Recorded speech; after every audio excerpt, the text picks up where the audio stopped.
Hi friends, welcome to Candlesticks Decoded.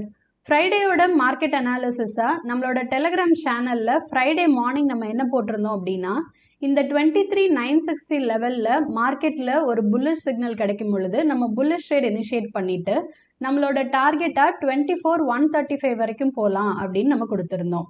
அன்னைக்கு market எப்படி react ஆச்சு அப்படின்றத பார்க்கலாம். ஸோ நம்ம சொன்ன மாதிரியே எக்ஸாக்டாக இந்த 23,960 லெவலில் மார்க்கெட் சப்போர்ட் எடுத்துட்டு நம்மளோட டார்கெட் அதாவது 24,135 வரைக்கும் அன்னைக்கு மார்க்கெட் போயிருந்தது. ஓகே ஃப்ரெண்ட்ஸ், இப்போ நாளைக்கான மார்க்கெட் அனாலிசிஸை பார்க்கலாம். எஃப்ஐஐஸ் வந்து அரவுண்ட் 4,383 crores செல் பண்ணியிருக்காங்க அண்ட் டிஐஐஸ் வந்து அரவுண்ட் 5,723 crores பை பண்ணியிருக்காங்க. ஓப்பன் இன்ட்ரெஸ்ட் பொறுத்த வரைக்கும் கால் சைடில் 24,500ல ஹையஸ்ட் ஓப்பன் இன்ட்ரெஸ்ட் இருக்கு. அதுக்கு அடுத்த ஹையஸ்டா 24,300, அதுக்கு அடுத்ததா 24,200 அண்ட் 24,400ல ஓப்பன் இன்ட்ரெஸ்ட் பில்ட் ஆயிருக்கு.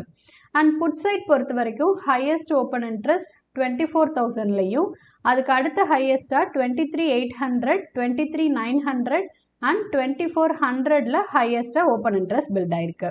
ஸோ இப்போ மார்க்கெட்டில் இந்த ரேஞ்ச் வந்து டவுன் சைடில் பிரேக் ஆகிட்டு மறுபடியும் அந்த ரேஞ்சோட பேஸில் தான் வந்து மார்க்கெட் ரேஞ்ச் ஆகிட்டு இருக்கு.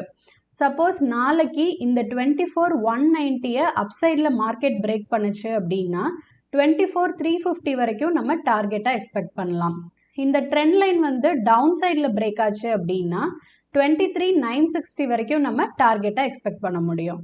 ஓகே ஃப்ரெண்ட்ஸ், நாளைக்கு மார்க்கெட் எப்படி ரியாக்ட் ஆகுது அப்படின்றத பார்க்கலாம். Have a safe and profitable trade. Thank you friends.